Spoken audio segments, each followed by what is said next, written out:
মেঘনা উপজেলা আইনশৃঙ্খলা মিটিং এ বক্তব্য রাখছেন মেঘনা থানা ভারপ্রাপ্ত কর্মকর্তা ওসি মোহাম্মদ শহীদুল ইসলাম।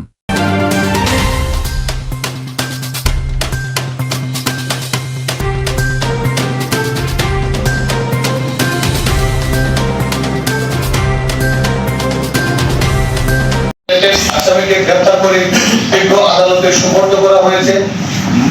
আর 13টি মামলা রয়েছে আদালতে।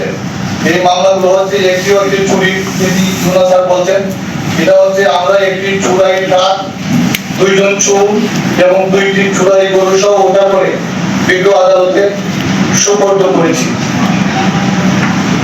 এবং এপ্রিল 2026 সালে আমরা মোট 34 জন ওয়ারেন্টভুক্ত আসামিকে গ্রেপ্তার করে বিজ্ঞ আদালতে সুপর্দ করেছি।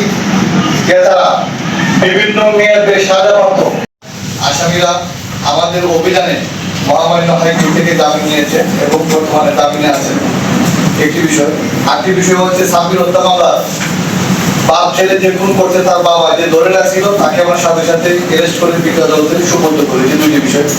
আর আরেকটি হচ্ছে এই যে আব্দুর রহমান হত্যা মামলা সাতারি, এটা হচ্ছে খুব দুঃখজনক বিষয়। আমি সবার অবগতির জন্য বলতেছি অন দ্য রেকর্ডিং যে এই নিহত ভিকটিমের এক আত্মীয় নাম হচ্ছে ইব্রাহিম। এই ভদ্রলোক আমার কাছে আসেন, আয়সা বলছেন যে স্যার আমরা তো 14,000 টাকা দিয়ে 14 লক্ষ টাকা দিয়ে মামলাটা শেষ করে ফেলেছি, আপনারা দয়া করে আসামিদের বাড়িতে যাই না, আপনারা প্রয়োজনে আমার প্রদত্ত তথ্য যাচাই করে নিতে পারেন। আমরা হচ্ছি দেখেন চিন্তা করে, আমরা হচ্ছি এখান থেকে 200 কিলোমিটার দূরে আমাদের বাড়ি, আমরা তো কাউকে চিনি না। আমরা কোন একটি পক্ষের সহযোগিতা নিয়ে আসামিকে গ্রেপ্তার করি এবং যে পক্ষের সহযোগিতা নিয়ে আসামিকে গ্রেপ্তার করি সেই পক্ষ যদি আসামিদের বায়াস হয়ে যায় বা তারা মিলে যায় তাহলে আমাদের জন্য আসামি গ্রেপ্তার করা অসম্ভব না, কিন্তু একটু কঠিন হয়ে যায়। তো আমি আমাদের কাছে বলছি যে গত জুলাইতেও আমাদের এই মেঘনা উপজেলায় কোনো ইনসিডেন্ট, সম্পত্তি সংক্রান্ত অপরাধের কোনো ইনসিডেন্ট ঘটে নাই। আমি আবারও বলতে চাই দৃঢ়ভাবে যে এই আসন্ন ঈদুল আজহা কুরবানি ঈদেও সম্পত্তি সংক্রান্ত অপরাধ ঘটবে না। আমরা মেঘনা থানা পুলিশ সবসময় আপনাদের পাশে, আপনাদের যানবাহনের নিরাপত্তার জন্য নিয়োজিত রয়েছি।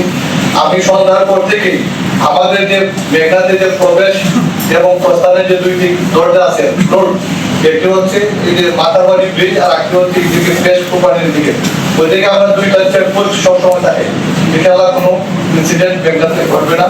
এই মেঘনা উপজেলার মানুষ আমার জন্য সাধারণ নির্বিঘ্নে নিশ্চিন্তে ঈদুল আজহা উদযাপন করতে পারবেন, বাইরে থেকে আসলেও করতে পারবেন এবং কুরবানির পশুগুলো তারা তাদের ইচ্ছা মতো ওই বিষয়ে বেছে কেনা করতে পারবেন। ধন্যবাদ।